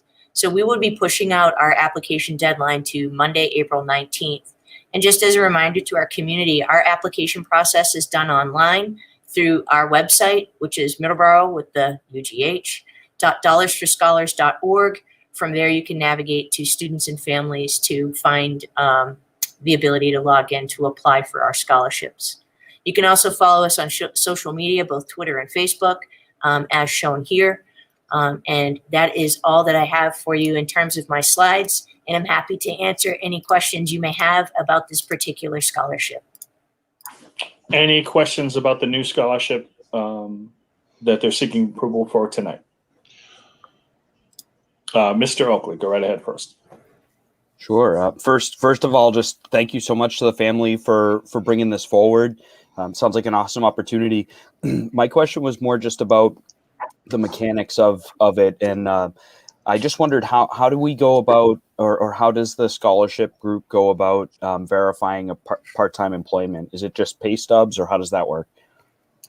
I believe in taking people at their word. It is a question that they need to respond to within their scholarship application, and I know people apply with integrity. So, I think if there was anything of any suspicious nature, some sort of red flag would come up. But we're not looking to have people submit a paycheck stub to verify that. All right, thank you very much. Yeah, absolutely. Mr. Lynch, you had something. Go right ahead. Yeah, Mr. Chair, if I could, prior to the vote, I just wanted to point out or ask Dr. Gates if you could describe, is there any family or group out there that is thinking about doing a scholarship but doesn't have a 501c3 that people can't make donations to? How do they go about reaching out to you or reaching out to your organization, Middleborough Dollars for Scholars, and talking with you about potential? Thank you for bringing that up, Superintendent Lynch. All you have to do is, if you're interested in starting your own scholarship fund, there are some tax expectations around that if you were to do it yourself. So Middleborough Dollars for Scholars really makes it easy to partner with us. We are our own 501c3 nonprofit organization. We are bonded. We actually do have quite a bit of money in savings allocated to our various scholarships. So we approach things with great integrity in terms of supporting our scholarships. If you're interested in starting one, all you have to do is reach out to me. I'll work closely with you to establish the criteria of the scholarship as you see fit. It's not the will of my board in terms of what these scholarships end up being. We certainly wanted to follow, the morals and ethics that we hold sacred. And want to make sure that things are appropriate for the children in our community. But we work closely with any scholarship sponsor to create the narrative and the criteria for your scholarships. We manage all of the scholarship applications. We manage also the selection process, which technically you can't sponsor a scholarship and also really pick your own scholarship recipients. It has to be an unbiased review, to which my committee does. I print out, with the support of my great team of board members, which I would like to thank. Of course, Mrs. Marsha Holmgren is treasurer. She's also the administrative assistant to Mr. Brannigan at the high school, but I'd be lost without Marsha. And also, my right-hand man, Sean Siciliano, he's vice president on the board. I'm also accompanied by Michelle Holden, Eileen Gates, and Greg Thomas, and both Superintendent Lynch and Mr. Brannigan are non-voting members on the board. We'll work with you. We'll make whatever dreams you have for a scholarship come true. We pay great adherence to your criteria, and we work hard to make sure we pick the best scholarship recipient for you. We do share the recipient's information and their application with our sponsors so that they can connect and have that relationship forged between the scholarship sponsor and our recipients. Thank you, Dr. Gates. And I see there's a question in the chat from a Mrs. Heidi Latondra. How will students be able to access this scholarship if we already applied?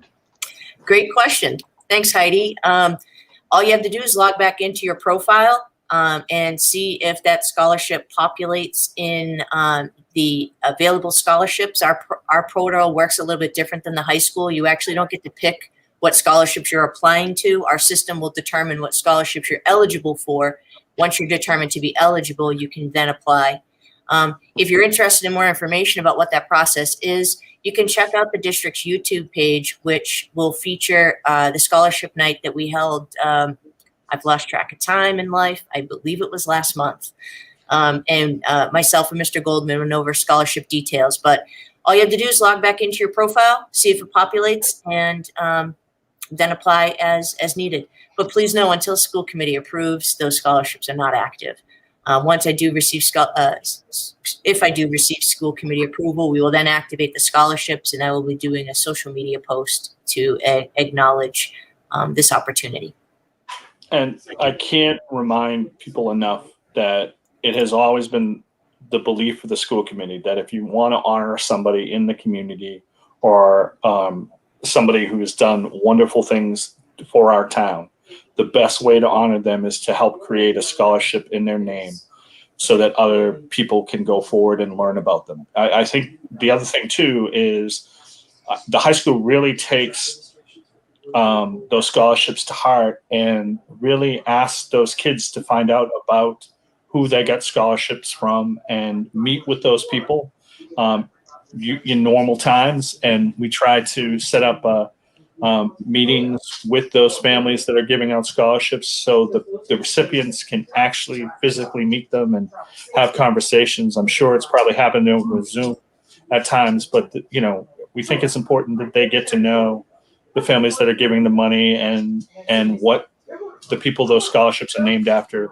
meant to them. And we can't thank them enough for that. And to close this out, Mr. Brannigan outlines his expectations very clearly to those students who receive scholarships. In fact, he goes so far as to provide them with thank you cards for each of the scholarships they receive, so they can, with the expectation that they'll fill them out and send them along.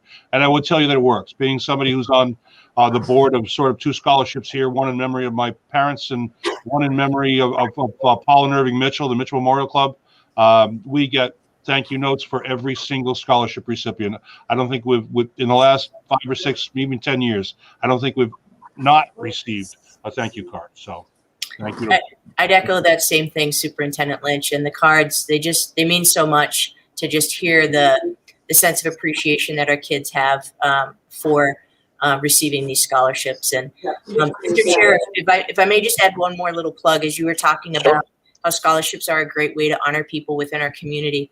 We do have some longstanding scholarships that do honor former teachers, such as Miss Erickson, who was a mathematics teacher at the high school, Mrs. Diane Gazzetto, who was an English teacher at the high school.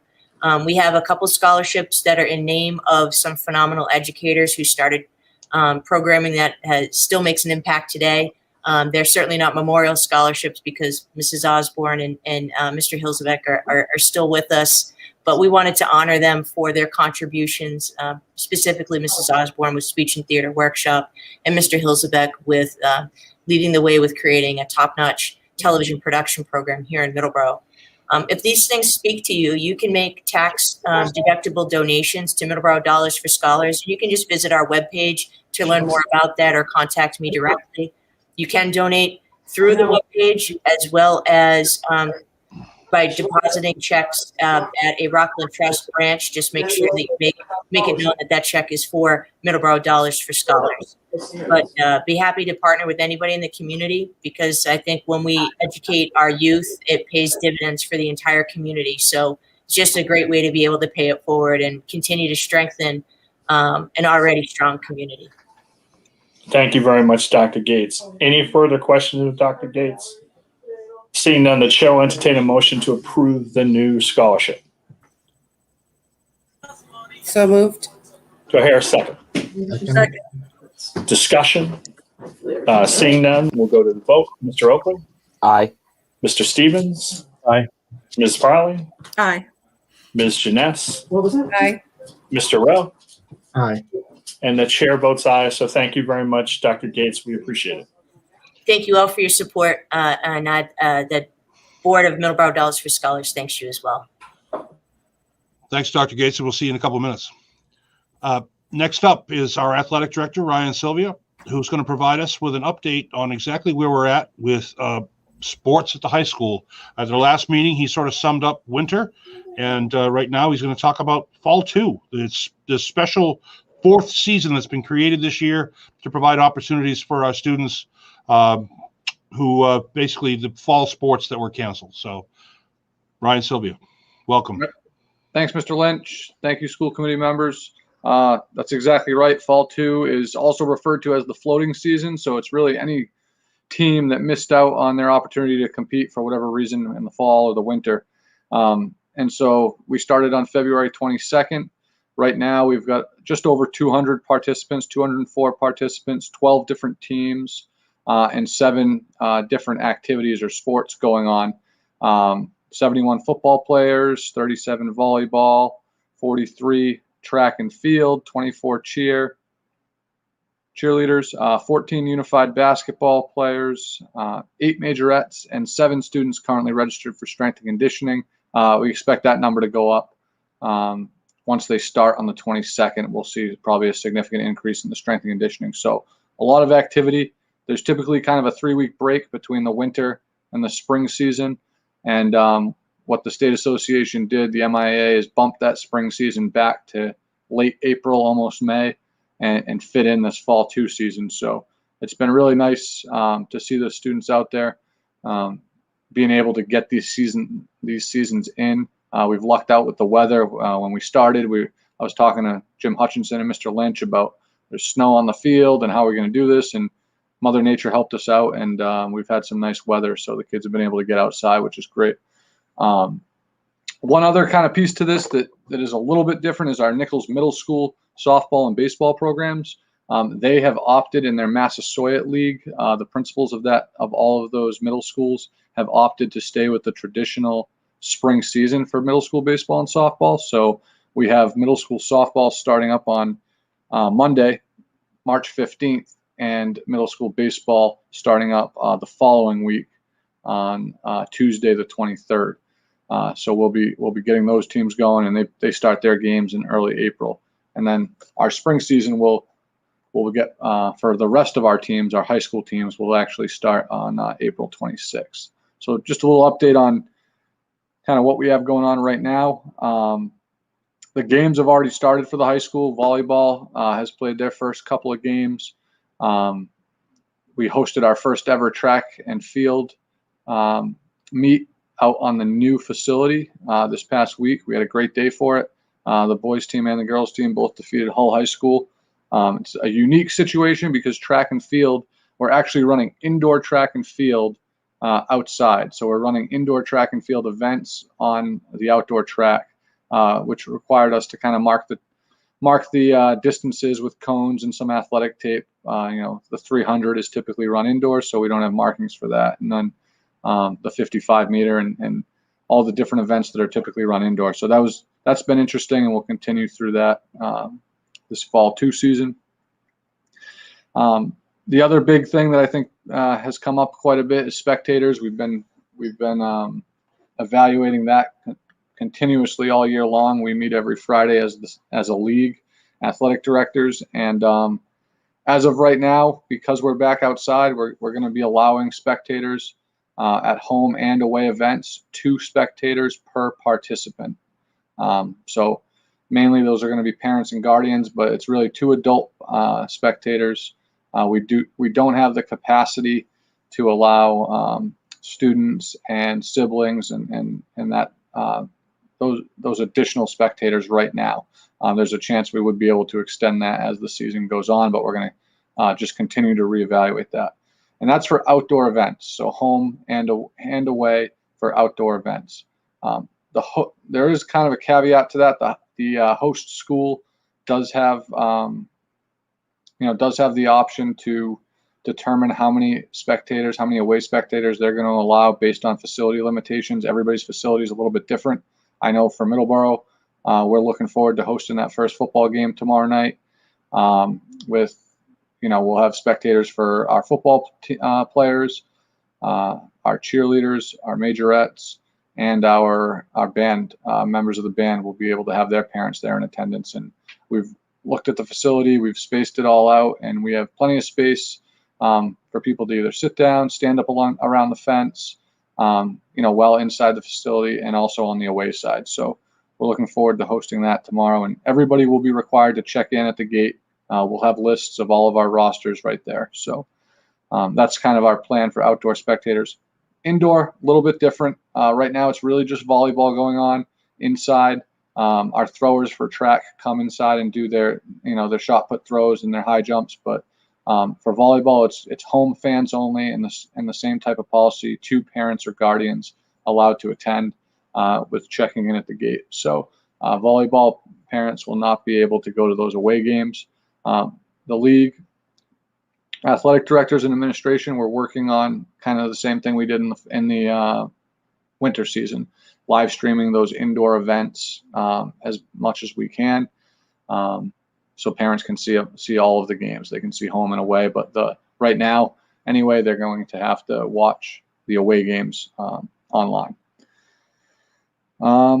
Admissions for the football games, there will not be ticket sales. There's no charge for admission for any of the parents at the games. I am going to make a little plug for MASBA here, where we haven't been able to fundraise all season long or all winter. We did one fundraiser in the fall, and we really didn't do much fundraising in the winter. So we have a few coming up, and the MASBA board will have representatives at the gate with a donation jar, and just kind of asking anybody as they come in. Not asking, but just having it there. And if parents are willing to make a donation to help with fundraising for the athletic department, then they're certainly welcome to do so. That we'll have that available there for them. We have a few other MASBA updates too that I want to just put out to everybody. The All Sport Boosters Association has their golf outing scheduled tentatively for the first Sunday in May. The second, we're still going back and forth with a couple of different golf courses. And we're trying to sort through that now so we can get information out to people, but we are still planning on having that event. Most likely it'll look a little bit different. There won't be the dinner aspect afterwards. It'll be more just focus on the golf and potentially some raffles and sponsorships. We're also looking to start a spring raffle. More details to come on that. It's going to be focused on our spring families and athletes. Selling basically your typical raffle where we're asking students and families to sell raffle tickets and then win prizes. So there'll be more details on that. And then anybody who does get the opportunity to get out to the new facility, the new stadium, if you get a chance, take a walk behind the bleachers and look at the bricks, the pathway there leading out onto the midfield. That is going to be another fundraising opportunity for MASBA. It was originally the Bragas Path, where those bricks came in and were put in place in the entryway to the stadium. And we're going to be looking to potentially sell more of those bricks as a fundraising opportunity and a chance for people to kind of purchase a brick on the walkway to the stadium. So those details still need to be worked out, but that's something that we're looking at to do as well. That's been done in the past. That's really my update for now. I know it's been a long meeting. I'll take any questions on this. Ryan, the only question I have is I know it's not technically in our league. Are spectators allowed at the Unified basketball games? So as of right now, definitely our home spectators. I think we probably can, once we look at I think we still kind of have to determine if we're going to allow the away spectators for those. We haven't got our Unified basketball schedule yet, and I'll probably look to work with Mr. Brannigan because I know we'd like to really. One of the nicest things about the Unified games is being able to have spectators support those students, and if we can do it, then we will. I think. Great, and exactly. That's they're a special group, and obviously we want to support them as best we can.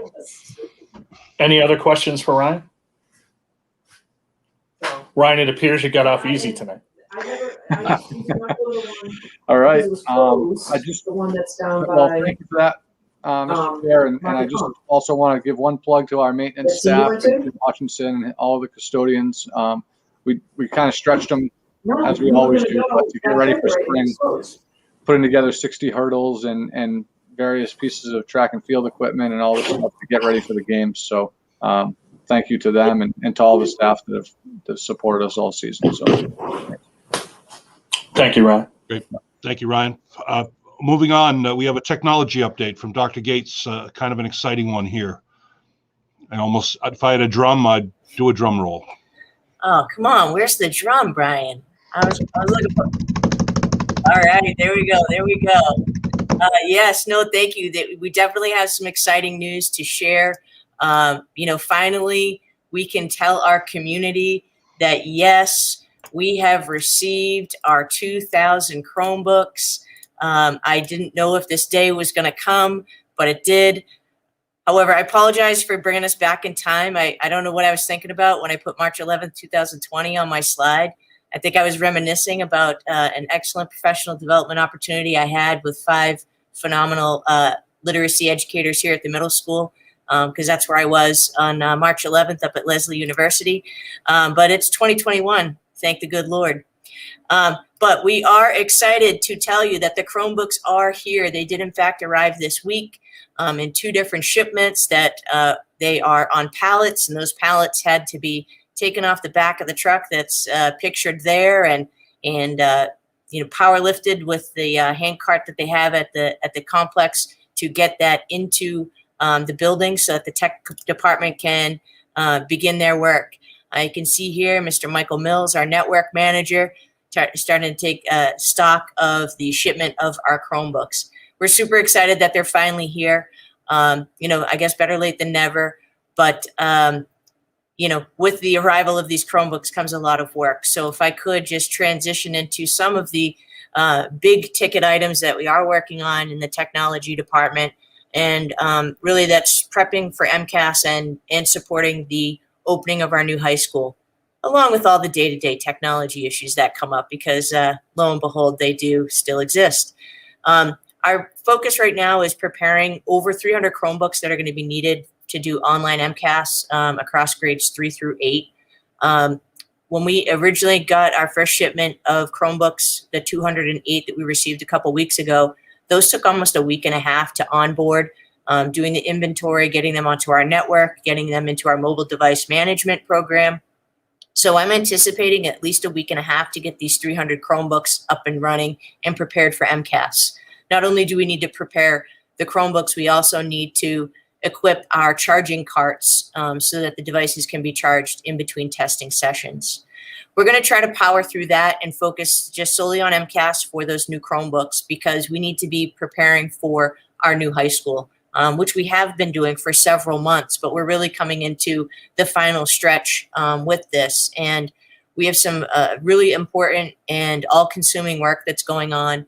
We've been working on bringing the new high school online, adding the network there, bringing in our access points, bringing in our phone system, installing new firewalls, and getting all of the new building management systems on board and online. We also have a tremendous amount of work to do in terms of unboxing and setting up all of the desktops that are going into our new facility.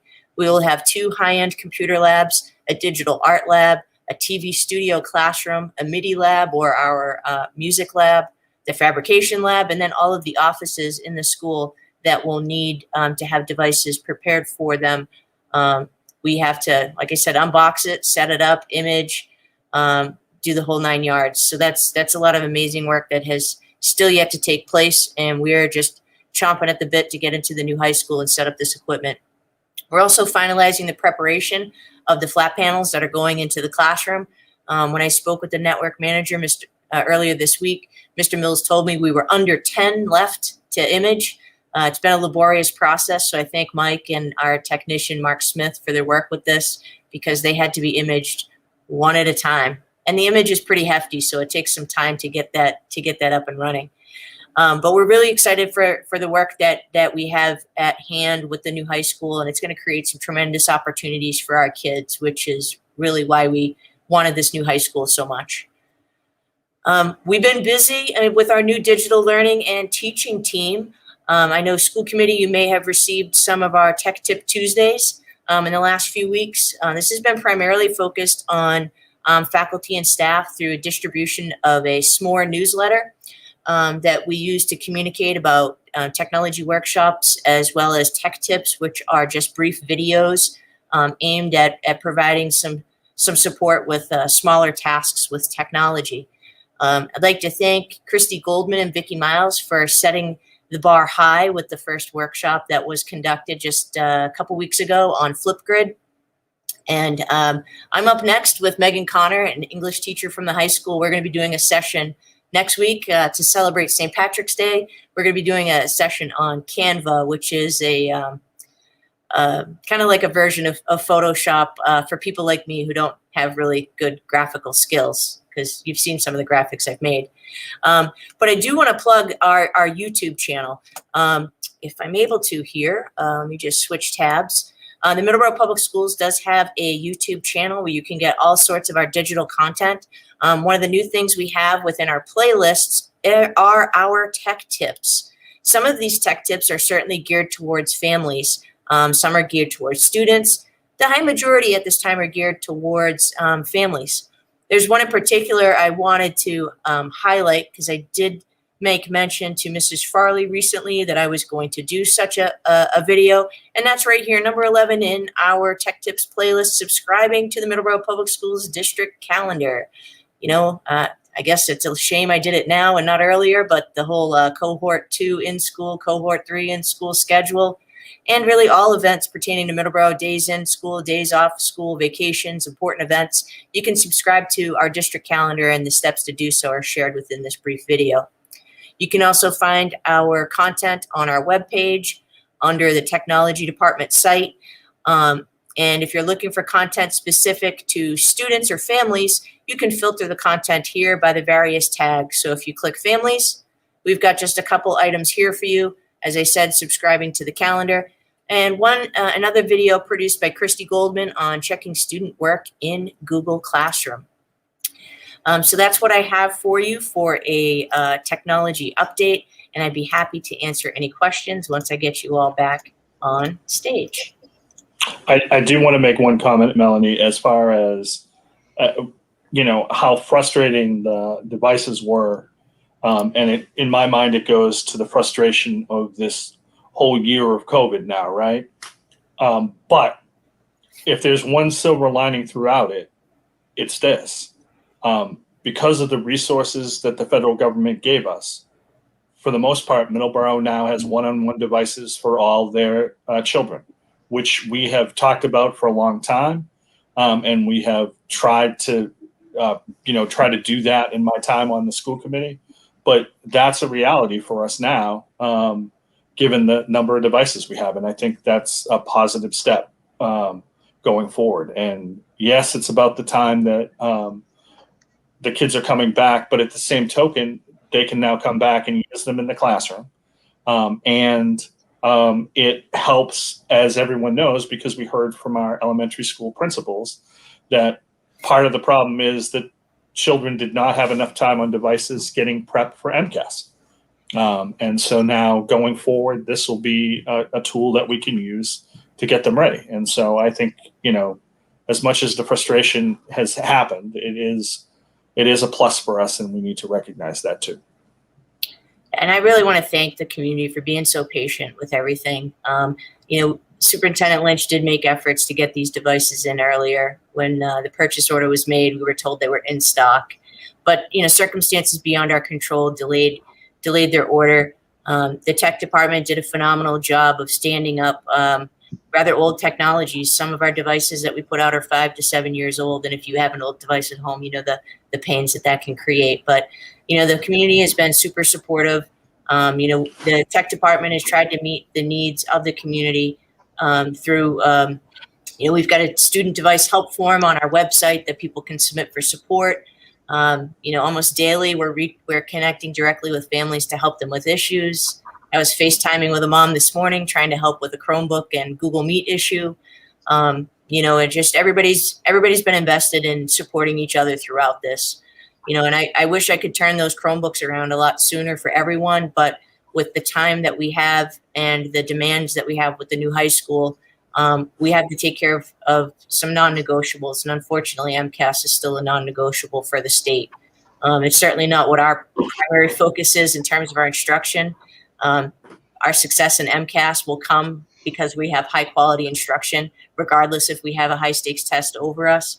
But we are going to be, prepared for the things that we know are in place, and that is MCAS and the opening of our new high school and spreading the team pretty thin with tech to make it all happen. But they're committed, and we'll do all we can to make sure our district is successful. Thanks a lot, Mela.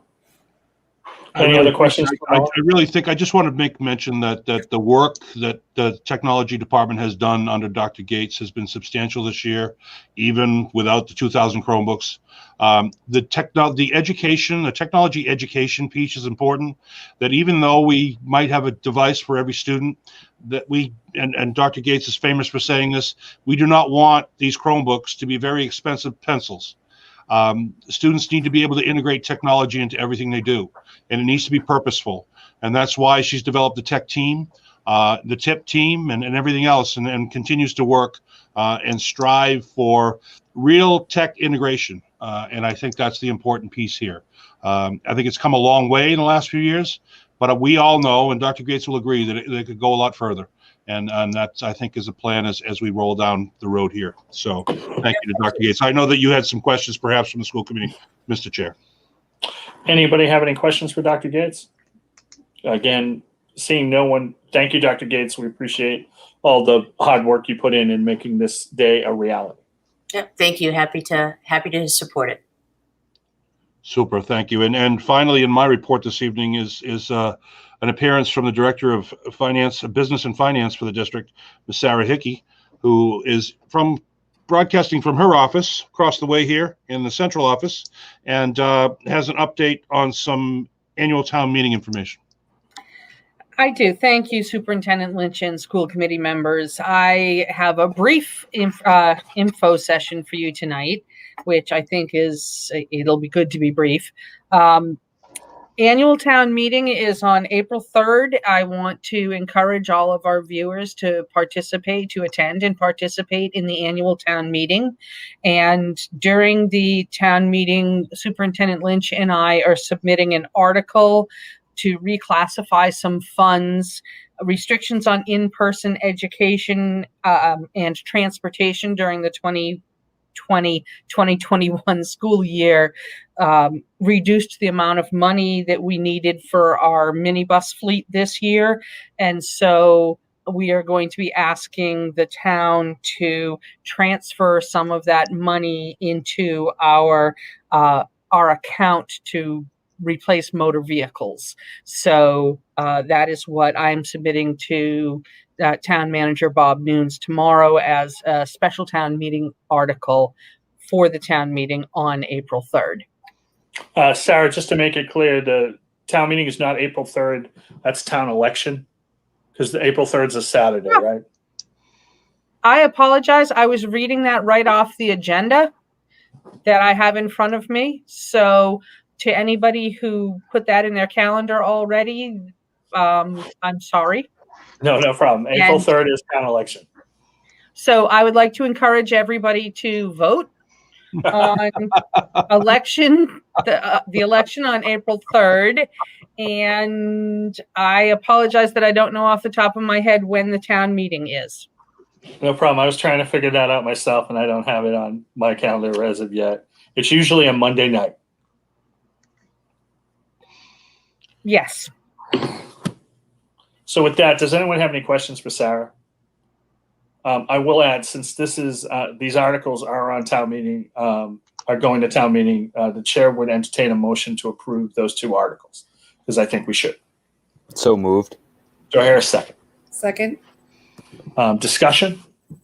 They're usual articles that we put on pretty much every year to maintain the way we are busing students.